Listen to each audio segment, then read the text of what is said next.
A very warm welcome to everyone tuning in today. Welcome to episode 171 of Navigating Now.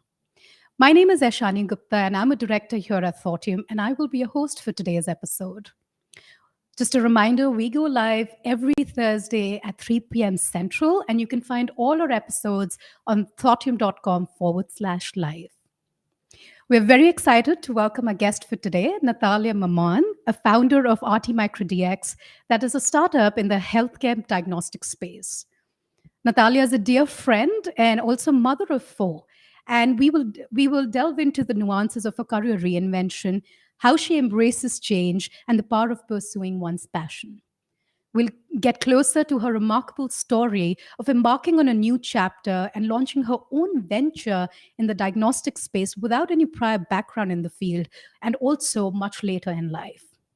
Nathalya's story is a testament to the resilience found in navigating shifts in professional life, and her insights are sure to resonate with those of you who are contemplating career transitions, especially later in life.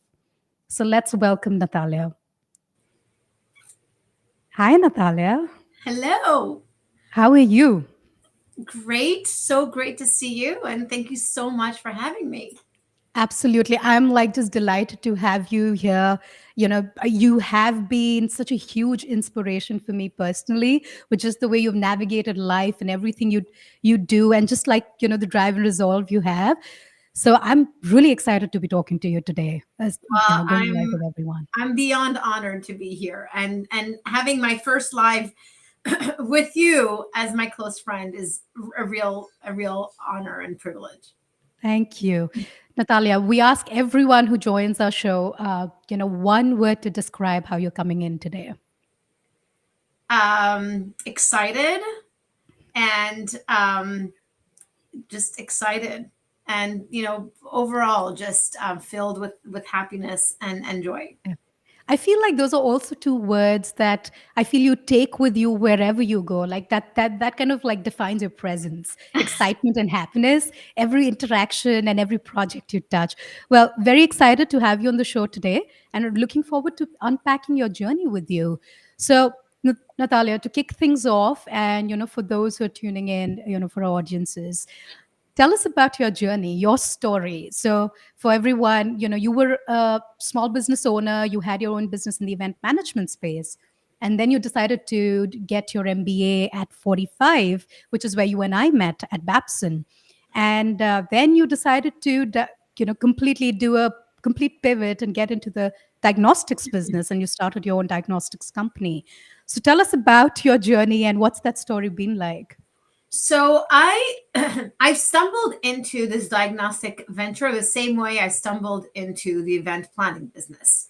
So prior to that, I was a computer programmer, and then I got into marketing, and from marketing, I met this amazing guy in the parking lot of a building, and we hit it off, and he's like, "Do you want a job?" And I'm like, "Sure." And I went to see the venue, and I sort of like it kind of like kickstarted my journey in the hospitality industry, in to which I stayed like 18 years. So I worked with them for 3 years, and then I started my own company and did that for 18 years. But after 18 years of doing event planning and the hospitality in the hospitality space, I felt like something was lacking. Like it wasn't fulfilling me the way that it had been fulfilling me in the past. I when I first started in event planning, I would the excitement and the fulfillment I felt after every event was like drugs. It's like, give me Mm, more, give me more. But then towards 15 years later, it just didn't feel the same. And also, like, we had gone through some difficult, challenging times in our family, and I just felt like there was something missing in me, and the space felt too superficial for me, and I wanted to kind of make a mark. So I started looking for a job. I was like, maybe I'm done doing this, and maybe I should do something else, maybe in the nonprofit space, or something that's sort of like maybe using my skills as a planner, but in some things that were more meaningful. yeah. But I just couldn't find it. I just couldn't find something that that worked for me. And if the truth is, nobody could see me as anything else. Like I had a lot to offer. I had strategic insight to offer. I had experience to offer, and nobody could see that fitting into a role. So I like, what's better? I'll just go back to school. And I'm like, I guess it's the only way. I'll guess I'll learn new skills. I'll learn new things. And so yeah, I was 45, and I remember very vividly that first day in class. And I had no idea. I had no idea what the class was about. I came into this class. I Mm. had registered for it, thinking I have to start somewhere. And so the first day of class, I come in and there's all these students, and they're second year. They're graduating. I'm starting, and the professor says, "What do you want to do? What do you want to accomplish in this class? And what's your hopes? And what do you want to do?" And so they go through everyone, and everybody was like, "I wanted this, I want that." And then they come to me and they said, "Well, what do you know, what's your name?" And I said, "This is my first time in a classroom in 25 years. And my hope is to survive. Like, I just want to survive this. I want to be able to feed my kids and write the essays. Like, that's where I want to be. And where this is going to take me is I have no idea. I'm giving myself a blank slate to guide me wherever it takes. If it takes me towards a job, then it's a job. If it takes me towards still the hospitality industry, then that's what it is. I just wanted to let it guide me. And so I did. I followed that through every single class. And then we were faced to, do a project to build a new business. It's a typical, Yeah. it's a typical MBA class where you come up with the business idea and then you apply whatever you learn into the business idea and then you present it. So we were asked to come up with business idea for Johnson & Johnson line of products. And so at that moment, when I was with my group and we were told, let's come up with an idea, I looked back years ago when I heard the founder of Waze, the Mhm. the map, Yeah. um, and and the first thing he said is the best ideas come out from the biggest pain points. Mm. And I said, what's my biggest pain point? And hands down, my biggest pain point as a parent was when my kids had symptoms that I had no other option than to take them to the doctor. And we were just the beginning of COVID, and Yeah. it was tough to see physicians, and when you go to the doctor, the only thing that they would test for was strep throat. And I'm like, seriously, like most of the time it's negative. Why do I have to go? Like, would it be so much easier to have something at home? So I was like, that's the idea. We're gonna do a strep test Yeah. project. And I thought it was the best idea since sliced bread. Like, I was like, we got to do this. So I did convince my team to do it, which wasn't really their favorite idea, but I have my ways of being very Oh, convincing. I know that. Yes. And and so they went on with it. And well, they were working very hard. I was working the extra mile, just figuring out, is this possible? Right? Is it possible? And so it so happened it was COVID and all my kids were home because they couldn't be in school, and they were Mm. home, and had my daughter who was at McGill University doing her bioengineering degree. And she overheard me talk about this to my classmates because everything was virtual. She comes in my office and she started laughing and making fun of me, like, "Mom, does this even work?" I'm like, "Who cares? Like, it doesn't have to work. It's a good project. It's a good idea." And she's like, after she made fun of me, she said, "I have a project to do for my capstone. I'm going to develop it for you." And so when Yeah. stars align like that, you ask yourself, I can't just drop this. And so we kind of like pursued it. And that's where I am today. And this is what I so admire about you, Nathalya, right? That you and I took design thinking classes together, and we know all about the divergent and convergent spaces, how to think about constraints, what ideation is like. But you've been one person I've truly seen you do it in practice, to ideate without barriers and constraints, and to think of what's possible, and then to figure out how do we make that possible. So I think stars align, but it's also somewhere your resolve and your ability to take that chance that brings things together. But through that journey, when you're making these pivots, and I understand this was an idea that you did for a project, and it so happened, Olivia, your daughter, she was, she was getting an education in this, and she developed this, and you decided to go to market with it. Um, Tell me, what were some strengths or what were some qualities that you leveraged in yourself to really have that belief and to venture into a space that, healthcare and healthcare diagnostics is definitely, you often find people with like a background, with a career, with a degree in it, who are there. How did you find yourself? What did you tap into yourself? And when you decided to venture into this space, such an unknown space? So the first skill that I have, that I think is my one of my strongest skill, is that I talk to everyone. Like somebody, Yeah.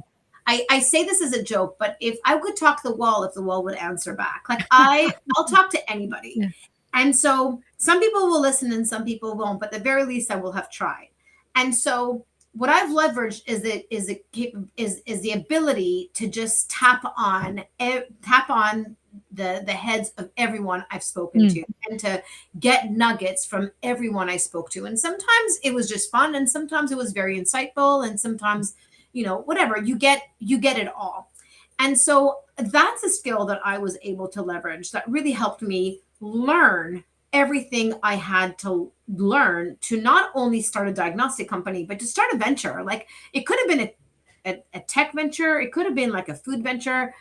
But at the end of the day, you have to learn. And there's a lot of things you don't learn in school that you have to learn on the fly. Yes. What I did learn from school, though, the skills that I did leverage also are the skills that we had together, like all of these design thinking, where you think through about what project, what am I really trying to solve? What problem am I Hmm. really trying to Hmm. solve? And the truth of the matter is, it's not always what we think, right? Yeah. First True. thing that you think about, it's not always the thing. Um, and so, if you kind of like fast forward a little bit as to, how did I get to where we are today, is I was thinking about all of my design thinking, classes and experiences and experiments Yeah. we did together in class. But I also thought about me as a mom, like what would I want as a parent? It's not like Yeah. what would be so great and what would be so sexy in the space, Yeah. but what does a parent like me need and miss, and all these things. And so I moonshot it. The truth is, I moonshot it. I said, I want something that I can buy at the pharmacy. Doesn't exist. Yeah. I want something that's cheap enough that I wouldn't be thinking, is it cheaper to buy or is it cheaper to go see a physician, right? That's two.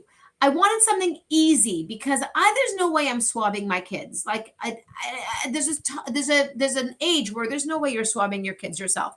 So I was like, I want to use saliva because that's easy. So Yeah. I moonshot all these things, saying if I had this ideal product as a mother, that is what I would want it to look like. So I had to break it down into the very last detail about how, what would be the process for a parent to be able to test their child. Yeah. Um, and so, all these things I brought together, which led us to where we are today, which is I had no idea all this was possible until you have to just have a, North Star and shoot for it Yeah. and see how far you'll get to it. Totally. Absolutely. No, thank you for sharing that. And I think what's very critical, or at least what I'm hearing and taking away, is we talk about human centered design and human centered thinking, which is essentially having true empathy for your user. And I think you just aced that. That's how you kind of like launch this, and I really admire that. To have this kind of vision board, or to have the whole vision of what this product could look like, and then to go out and just figure out ways of making it happen. Nathalya, I know when you started out, and as you were going to market, we all face challenges with anything that's new.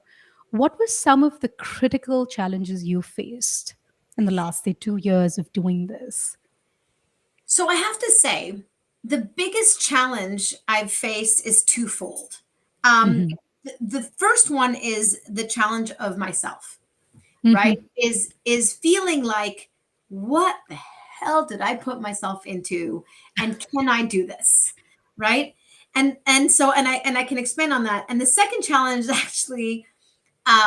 is actually like the response I got from people in the space, Yeah. making me feel like, okay, little girl, like we're way more advanced than you. Move aside so we can just keep going, doing our Yeah. thing.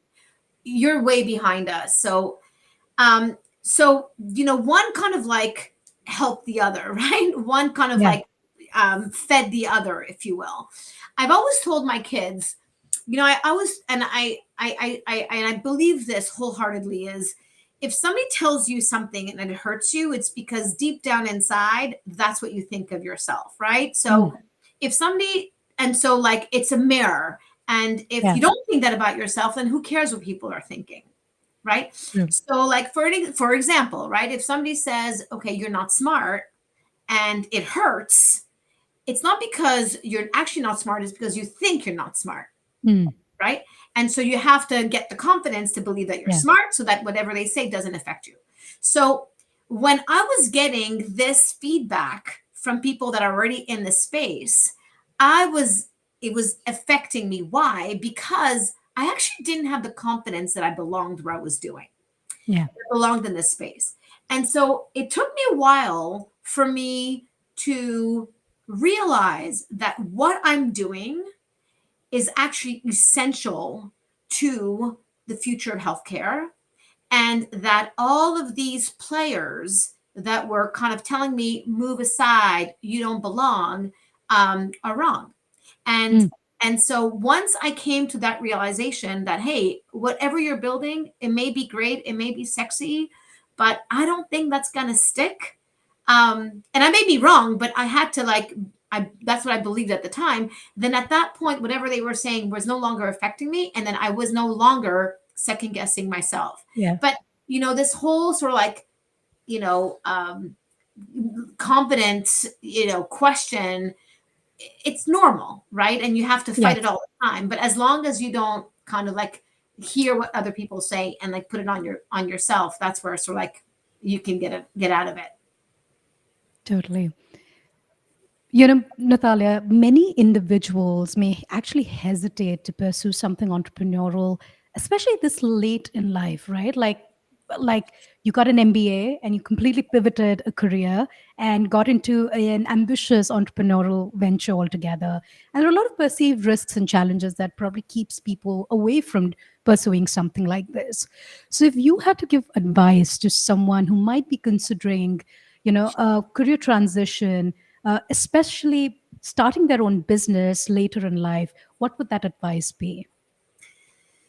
So my advice is, if you feel passionate enough for that idea, then go for it. The one Hmm. thing I tell people is, if you're looking for an idea to pivot with and you're not sure, Yeah. then just keep searching. But once you've found it and you have passion for it, nothing should stop you. And I don't know what later in life means. Like, I'm amazed that I have a team who are way older than me, Yes. like late 60s, early 70s, who are phenomenal scientists.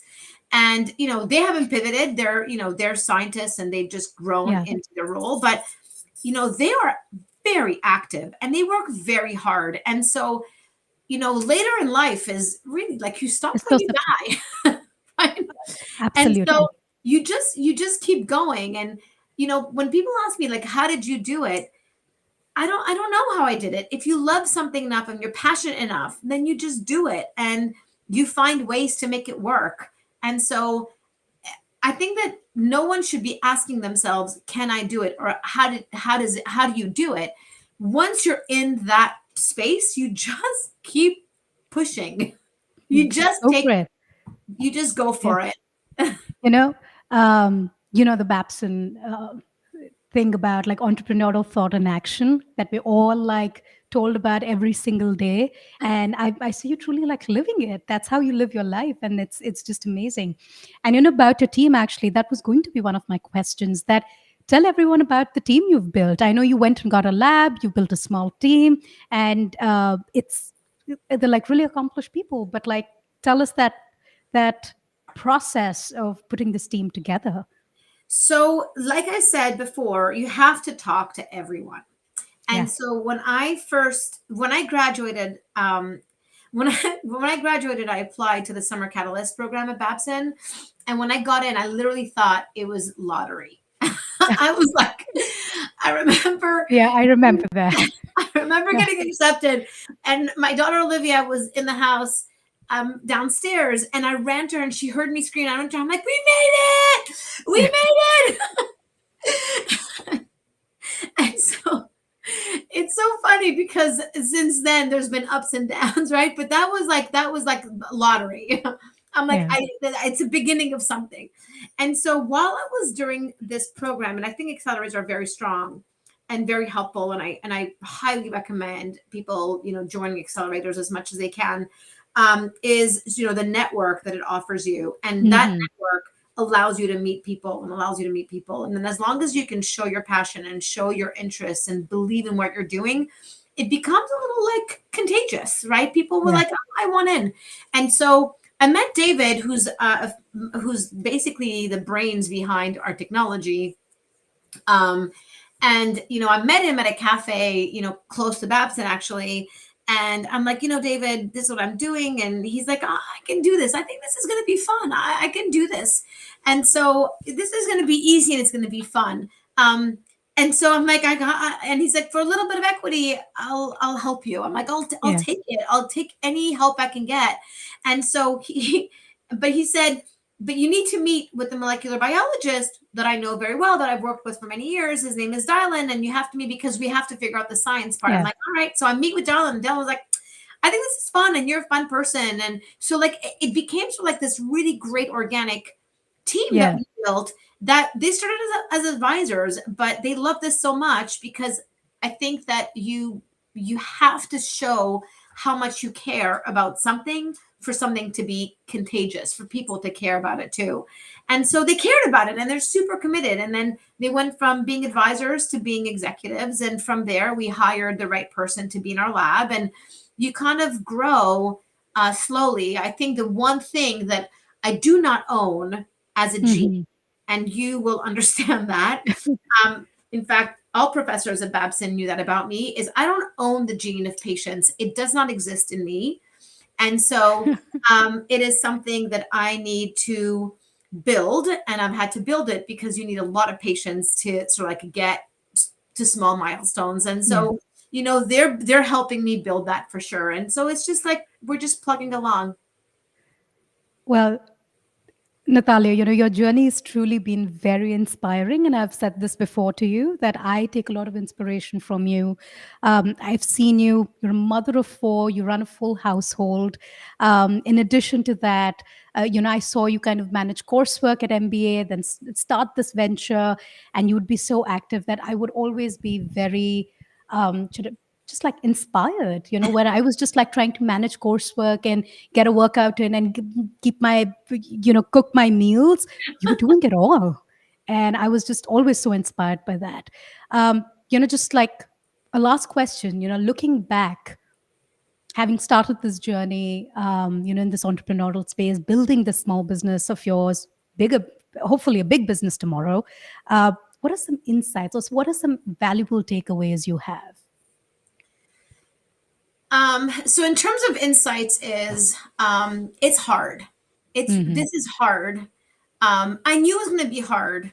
I didn't, you don't really realize how hard it is until you're living it. Yeah. Um, so it's hard. You're going to have naysayers, but you do have to really tap into those who are supporters. Yeah. Um, I was talking to Cheryl Kaiser yesterday from Mm. Babson, and she's like, "How you doing?" I'm like, "Oh, it's really hard," and I'm afraid to fail because that's a real thing. But I'm not letting this. I'm not letting the fear to fail kind of dictate how I move forward. I just know it's there, and I tap into it and I tap out of it because it's very important to do. And so, but this is hard.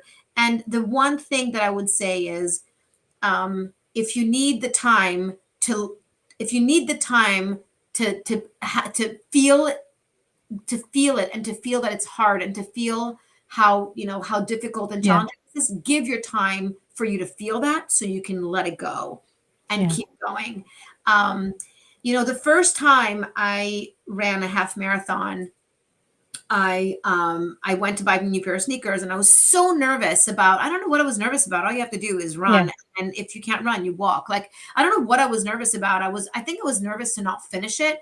And Mm. so I was buying these new sneakers, and this guy at the store, I told him I'm so nervous, I'm running, and he says, listen, it's just one step in front of the other, and then repeat. And I so love that. for Yeah. 13 miles. So just keep going. Like, don't think about the 13 mile, just think about your next step. And Yeah. so, 1 mile at a time. And so in this case, it's one milestone at a time. It's sometimes one day at a time, and sometimes it's 1 hour at a time. And you got to believe that if you can survive this hour, just like I was able to survive that first Mm. class and finished, very well my MBA, I can survive this next hour or the next day. And so, one other thing I would say is, I have this plastered right in front of me in my office, and I have to repeat myself each time. I have to remind myself each time, and it says, I can handle hard. All I need is possible. And Mm. as long as you believe it's possible, hard is part of the journey, and you have to just take it and push it. That is so wonderful. Like I have goosebumps right now, like my biggest takeaway, and it's so powerful, is one step at a time, And well, Nathalya, it's been a pleasure like having this conversation with you. To be able to kind of unpack your journey and get closer to this journey um, on a live, podcast is like I wouldn't want it any other way. It's So amazing. it's been wonderful. I do have, we love to do just 2 or 3 rapid fire questions as we close out our session today. One of the questions I actually had, which I don't know if I should be asking, is like, what's your mantra that you would, if there was a mantra that you had for everyone, what would it be? And I think I heard so many of those today. But like, if there was one, which one would you leave us with? You can handle hard. All you need is possible. All you need is possible. I love that. I think I'm going to print that out and put it in my office. You know, you need it on those, the days you're struggling, especially. All right. I have 2 questions for you. Are you ready? Yeah, I'm Yeah. ready. Cool. I'm nervous, but I'm ready. First one. What are you currently reading, watching, or listening to? So I'm right now. I'm. What is it called when you're like reading, like you're seeing something a lot? You're um. I'm losing my words, but I'm every day, every time I go for a walk, I'm listening to a podcast called Mm-hmm. MedTech Yeah. podcast, and it's a podcast on everything medtech, so that I could learn more and I could connect to the right person. Until now, I've been really talking to everyone, but now I have to be more focused. So the MedTech Innovation podcast is I'm on it every day, all the Top time. of the list. On my list. Okay. Next question. Think about something you admire about yourself and fill in the blank. If the world were more like me, it would be more. Okay. Loud. Well, for those of you who don't know Nathalya now, you can hear Nathalya a mile away in the hallway. You know she's coming, you know she's approaching. So I think that's very accurate. uh, I don't have a better word. well, Nathalya, thank you so much for joining us today. It was an absolute pleasure speaking with you and, just getting closer to your journey. And of course, I hope you have a wonderful Thursday and hope to see Thank you you very so soon. much. Thank you so much. Take care. Well, thank you everyone else who tuned in today and got closer to Nathalya's journey. Remember, all our Navigating Now episodes are available on fortune.com/live. I am Eshani Gupta signing off. Hope you all